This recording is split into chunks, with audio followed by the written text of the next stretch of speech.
E como eu tinha dito, pessoal, como a gente está com o assunto um pouquinho atrasado, então essas aulas elas servem para a gente poder dar uma celeridade. Creio que próxima semana a gente já consiga concluir o assunto, até porque a gente vai terminar hoje a República Velha e amanhã a gente já inicia Vargas. Então, com mais amanhã e mais 2 aulas a gente conclui a Era Vargas, beleza?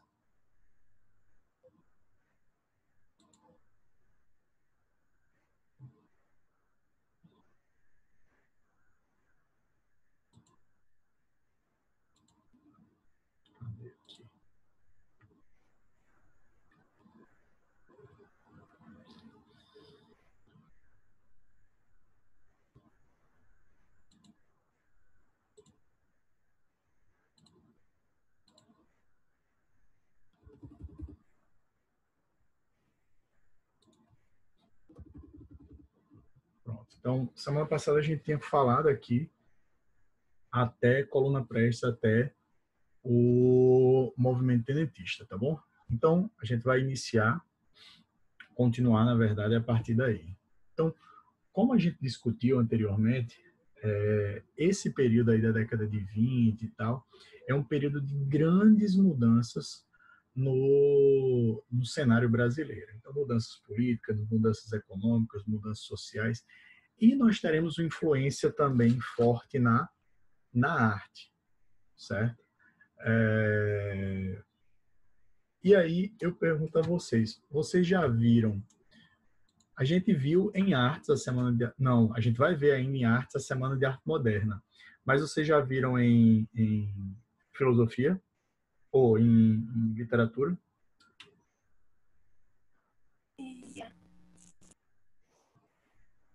Eu escutei não, fez assim só. Já. Pronto. Então assim, aqui, óbvio que o objetivo não é falar de um ponto de vista literário, artístico, mas nós vamos abordar alguns conceitos para poder falar do ponto de vista, obviamente, histórico. Então, vamos entender o contexto ali da Semana de Arte Moderna. Vai ocorrer em 1922, então é um momento de grande efervescência política, como eu tinha dito a vocês. Então, muita gente ali naquele momento. É um momento de influência. Lembra que a gente viu na aula de artes, nesse segundo bimestre, que nós falamos sobre as vanguardas europeias, né? Então, lembra lá, dadaísmo, cubismo, surrealismo, que foram as principais e que influenciaram a Semana de Arte Moderna. Por quê? Porque eles trouxeram ali propostas novas, que é basicamente a ideia da Semana de Arte Moderna de 1922, tá? Então, assim, do mesmo jeito que esses movimentos, que essas vanguardas europeias, elas romperam com a estética, com aquela organização da arte europeia, a Semana de Arte Moderna ela vai fazer a mesma coisa pelo Brasil. Então, o equivalente das vanguardas europeias no Brasil é a Semana de Arte Moderna. Inclusive, alguém chegou a falar sobre acho que Tarsila do Amaral, não lembro, né? mas se eu não me engano, teve alguém que falou sobre ela.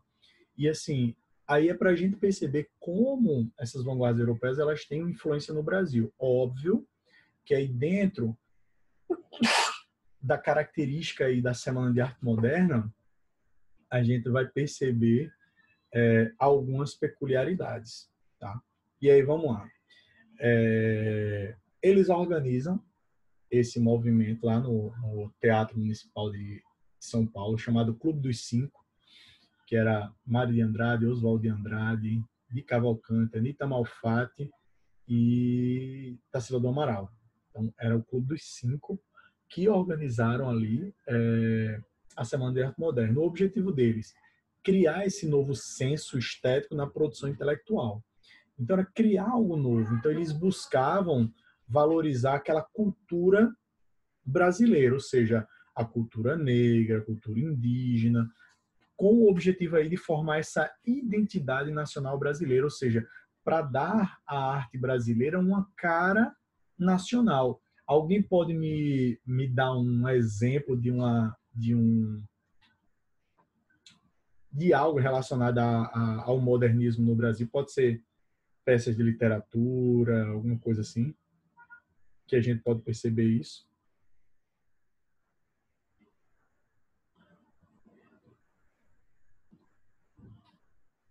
Tem os quadros da Tarsila do Amaral, né? Mas eu não sei se faz muito sentido. Na área de literatura, eu não sei dizer nenhum não, professor. Rapaz, mentira, eu vou reclamar com o François desse jeito, não condições não. Vou dizer que vocês não lembravam, não. Mas aí a gente vai ter obras como Macunaíma, o Guarani. Eu acho que o Cortiço já pega, não, o Cortiço é pré-modernismo. Eu acho que é outra fase. Mas a ideia ali é de criar essa identidade nacional, de desvincular essa arte brasileira dessa dependência cultural europeia. Então, a arte no Brasil, ela tinha influência muito grande europeia. Então, basicamente, o que se fazia de arte aqui no Brasil era uma cópia do que vinha das vanguardas da Europa, das vanguardas dos Estados Unidos. Então, simplesmente copiava. E essa galera chega e diz: opa, peraí, velho, a gente não pode só copiar, nós temos que ter a nossa cara, a nossa arte tem que ter o nosso rosto, tem que ter a nossa característica. Né? Então, os principais que se destacaram foram aqueles que eu falei, fora isso ainda tem o Vila Lobos, né? E Tarsila do Amaral, ela foi uma das grandes mentes ali da Semana de Arte Moderna. Tanto que é ela que inaugura o movimento antropofágico. Eu lembro que eu já falei isso para vocês, na verdade, não como movimento antropofágico aqui da literatura, mas como antropofagia em relação aos indígenas brasileiros. E aí, alguém lembra ainda o que é antropofagia?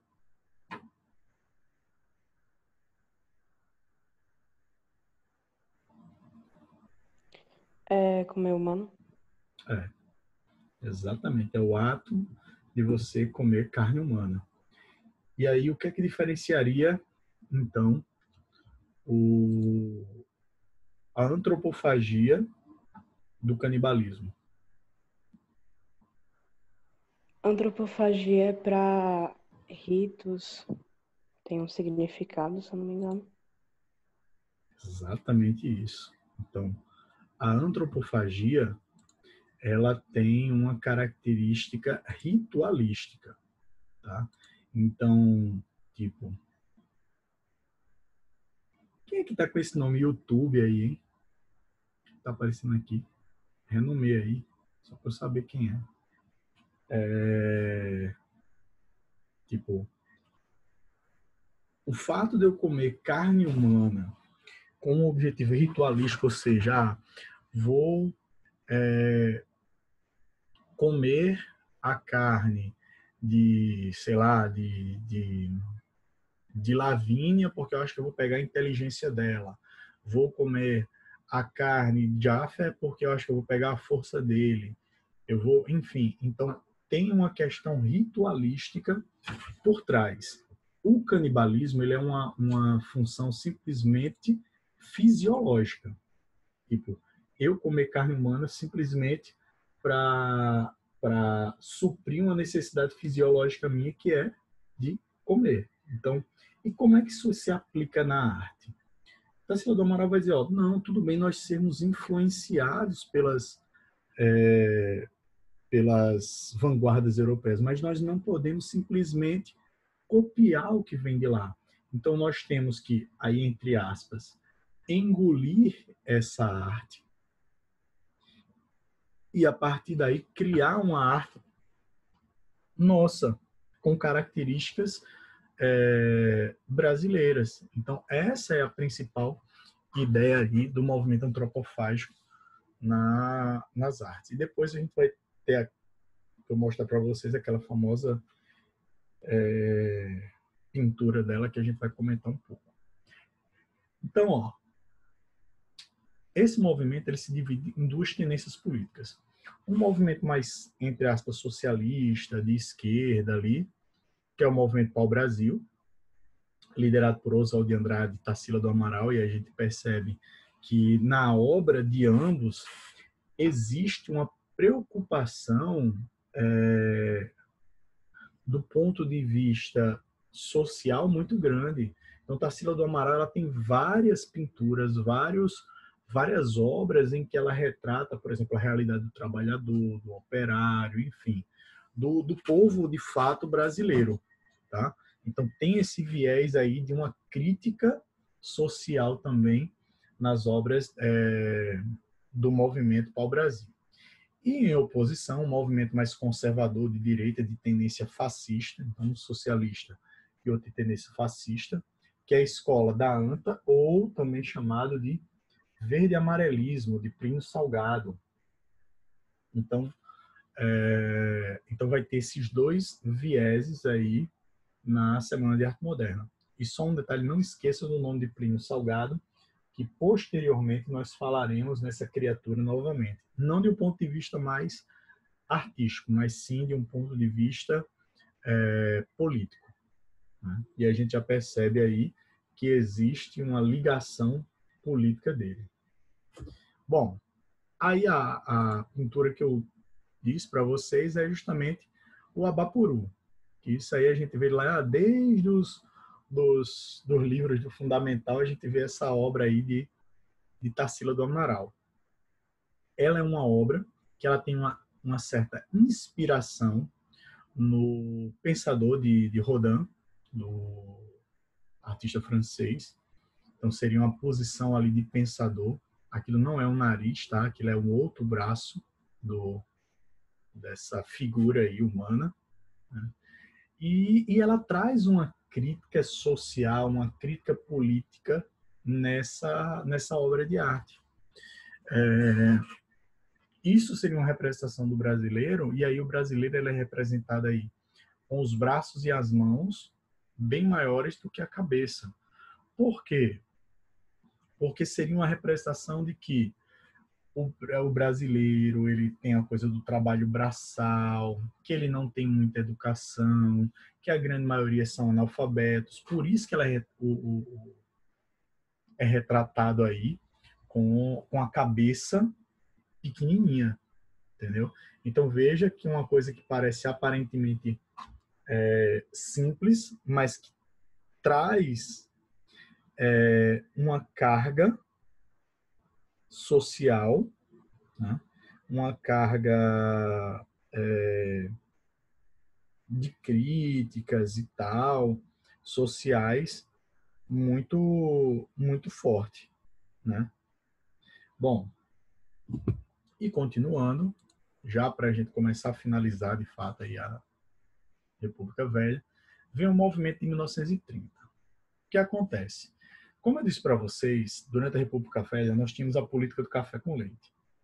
São Paulo e Minas, normalmente eles fechavam acordos, eventualmente eles discordavam e tal, mas quem mandava de fato na política ali era São Paulo e Minas. Eles se alternavam ali no poder, enfim.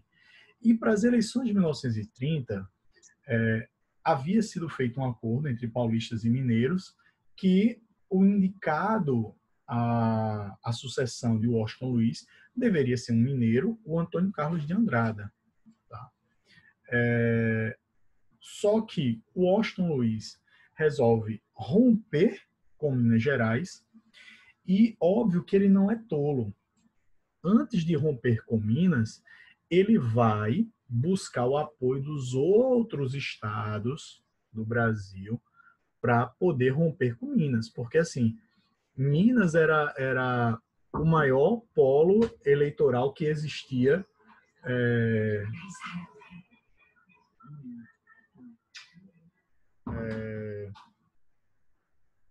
era o maior polo que existia aí de eleitores, seria o maior curral, o maior, né, domicílio eleitoral do Brasil. Então, eles tinham muito voto.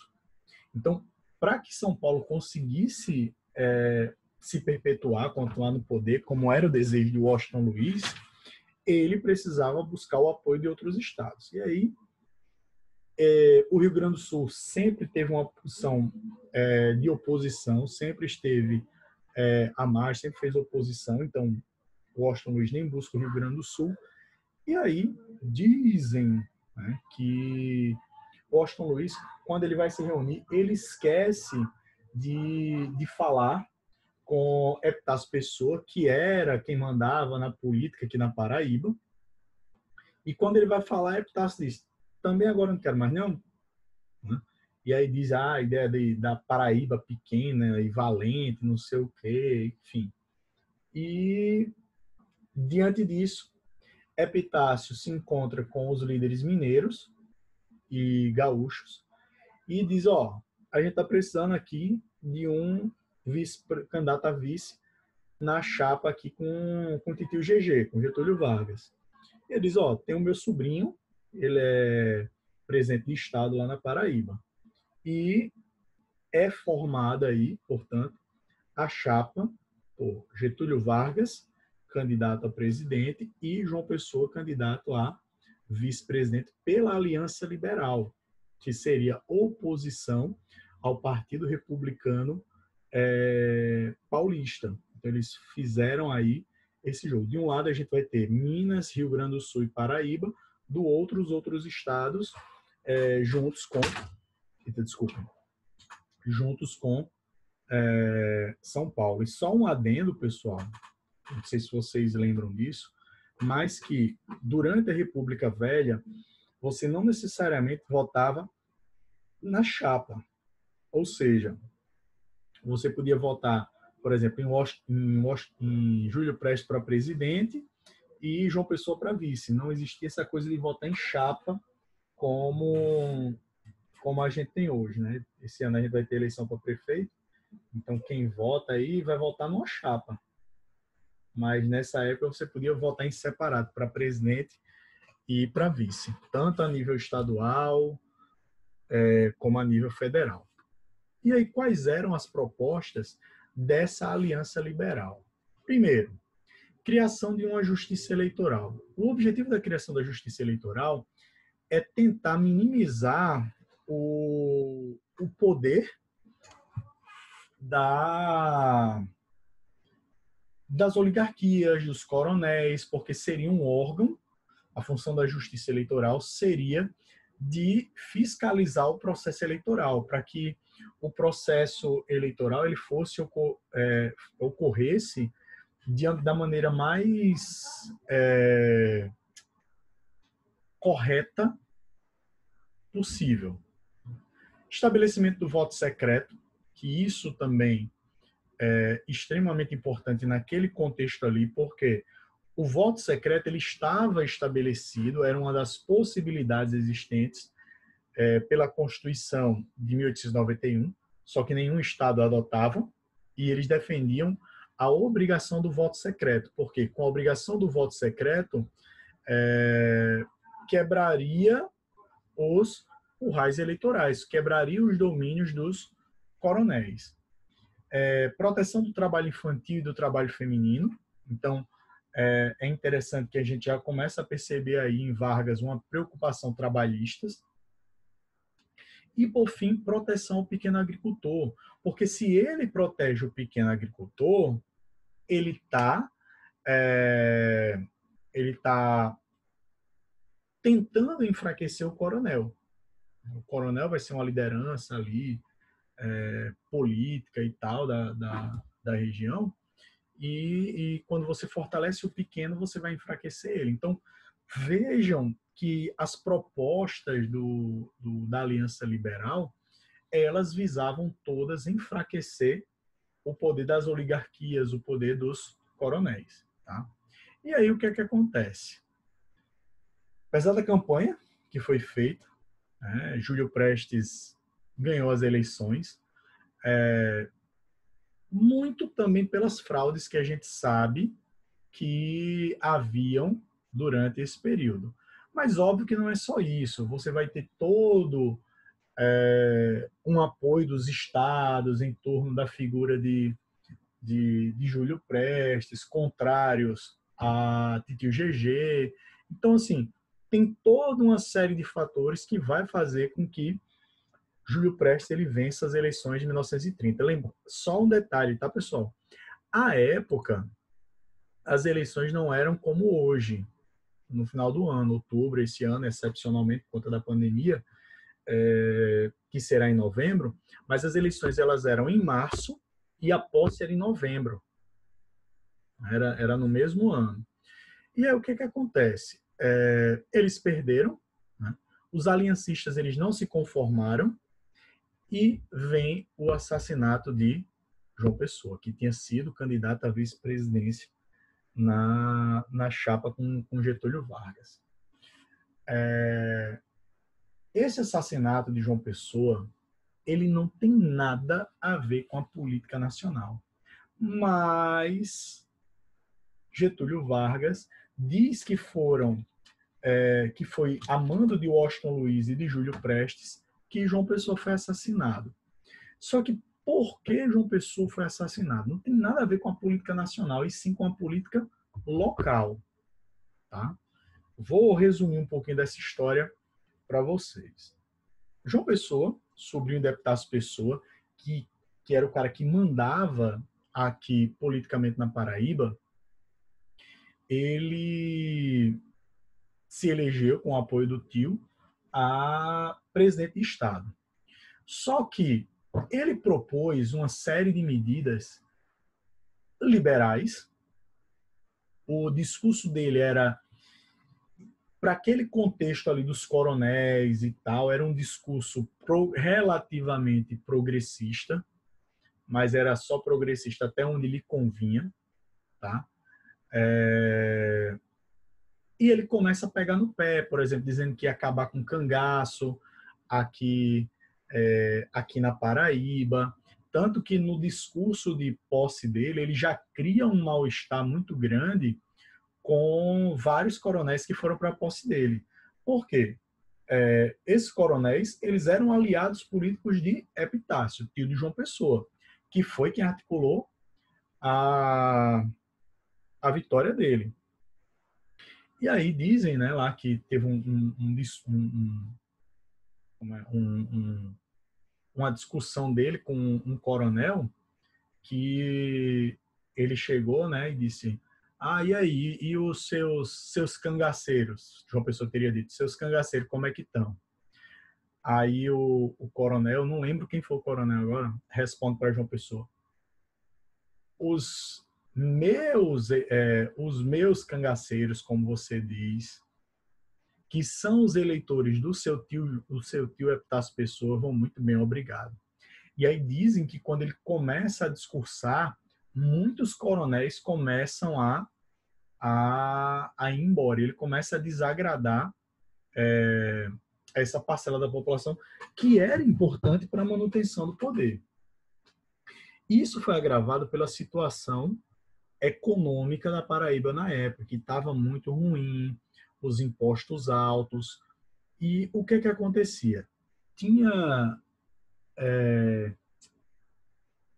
muita gente que produzia aqui na Paraíba que, para não pagar os impostos da Paraíba, escoava a produção por Pernambuco, que o imposto lá era um pouquinho menor. E para tentar evitar essa sonegação de imposto, ele estabelece o chamado imposto de porteira. Então, fiscais, então, tipo, naquelas fazendas que se sabiam que eram produtivas, ele colocava fiscais. Então, tudo que saísse daquela fazenda, o fiscal ia lá e ia cobrar imposto. Tanto que ele ficou apelidado de João Cancela. Para quem não sabe, cancela é um sinônimo de porteira.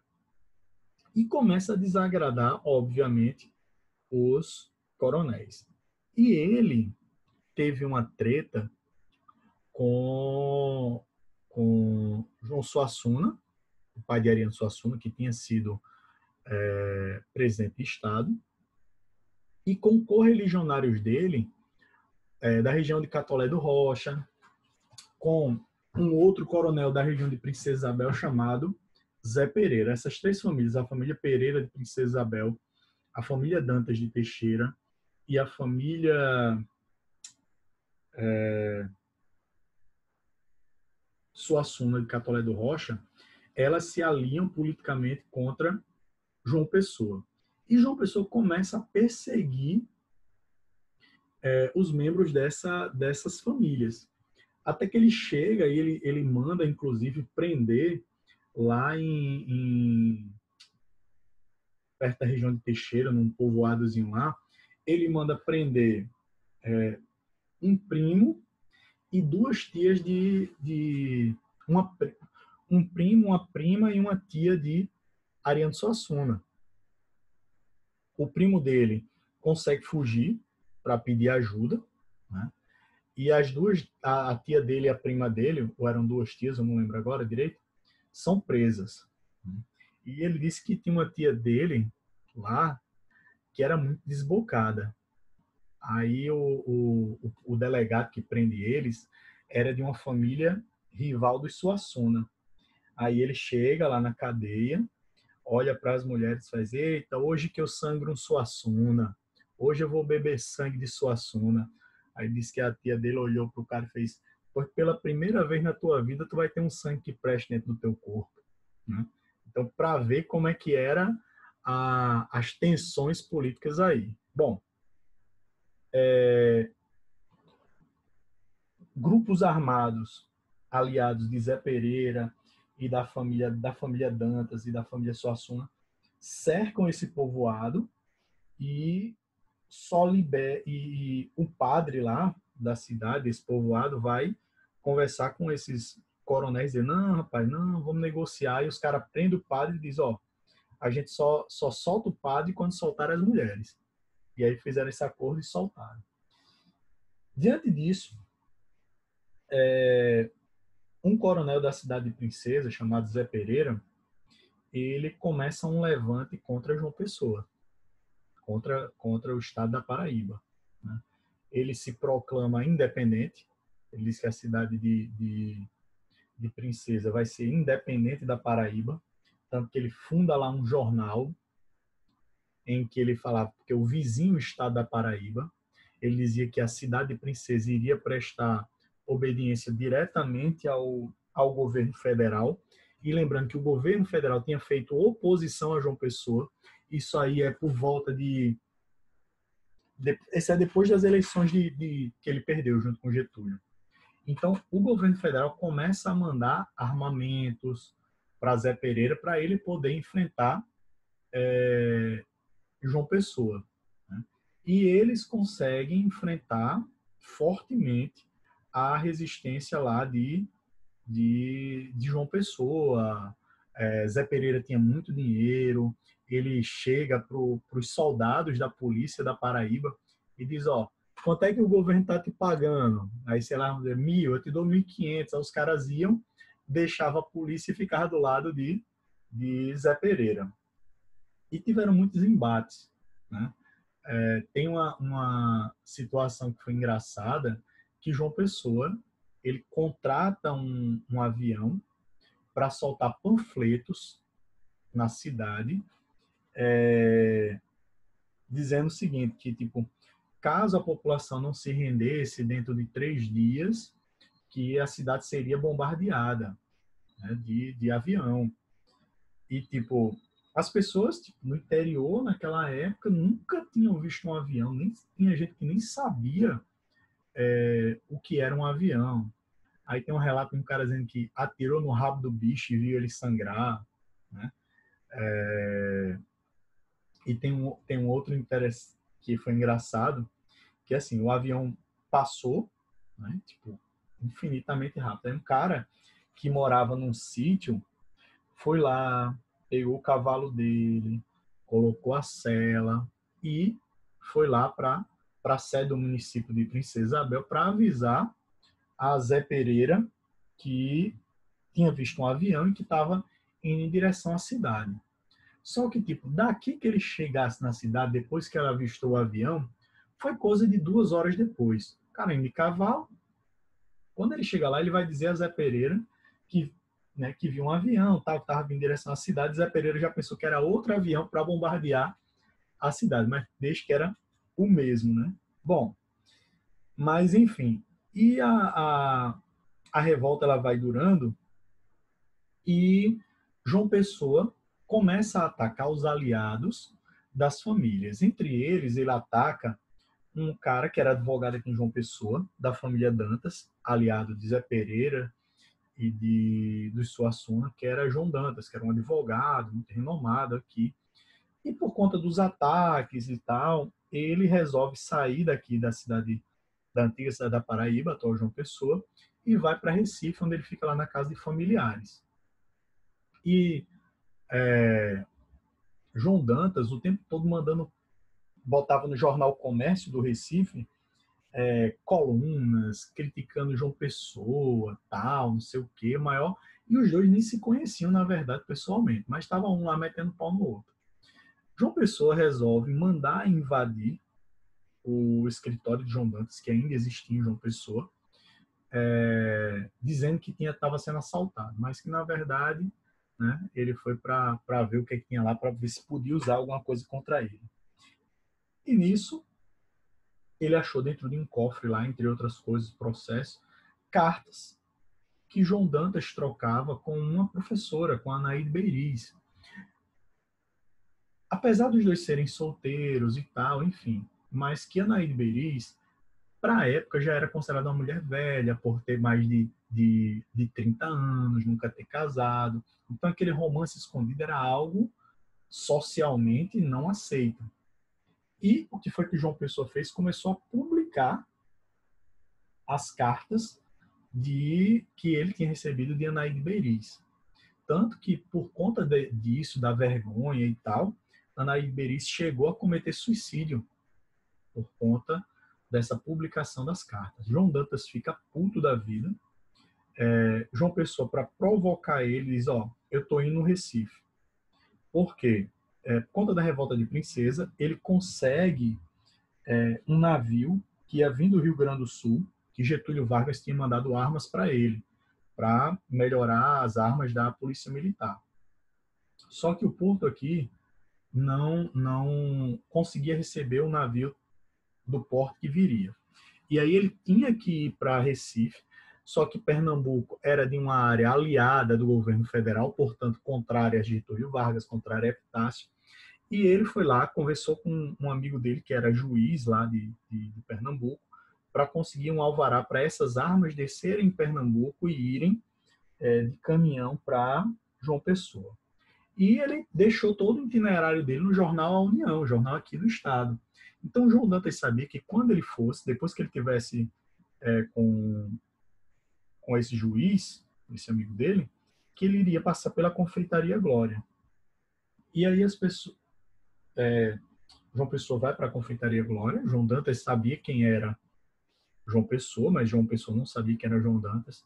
Aí, quem viu o assassinato, né, dizem, né, que João Dantas chega e faz você sabe quem eu sou? E João Pessoa não, ele faz eu sou João Dantas. Aí puxa a arma e dá 3 tiros contra João Pessoa.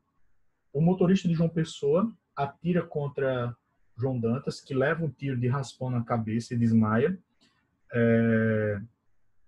Ele pega João Pessoa no braço, leva para uma farmácia que tinha próximo. O farmacêutico reconhece que é João Pessoa e diz, aqui eu não atendo aliancista. E ele foi levado para o hospital, mas quando ele chega no hospital, ele já está morto. Por conta disso, João Dantas e o pai de Ariano Suassuna, João Suassuna, foram presos, acusados de João Suassuna de ser o mandante, né, e João Dantas o assassino de João Pessoa, e o resultado é que os dois foram mortos na prisão. Então, assim, percebam que o assassinato de João Pessoa não teve nada a ver com a política nacional. Mas Getúlio Vargas diz, não, quem mandou matar ele foi o Washington Luiz. Certo? Então, isso aí foi para a gente contextualizar, para concluir, entrar em Vargas, amanhã. Sobre esse assunto, pessoal, a Revolta de Princesa, assistam o documentário, é A Princesa do Sertão. Recomendo muito vocês assistirem, tá bom? Então, ó, amanhã a gente continua daí, conclui esse assunto e começa Era Vargas, tá bom?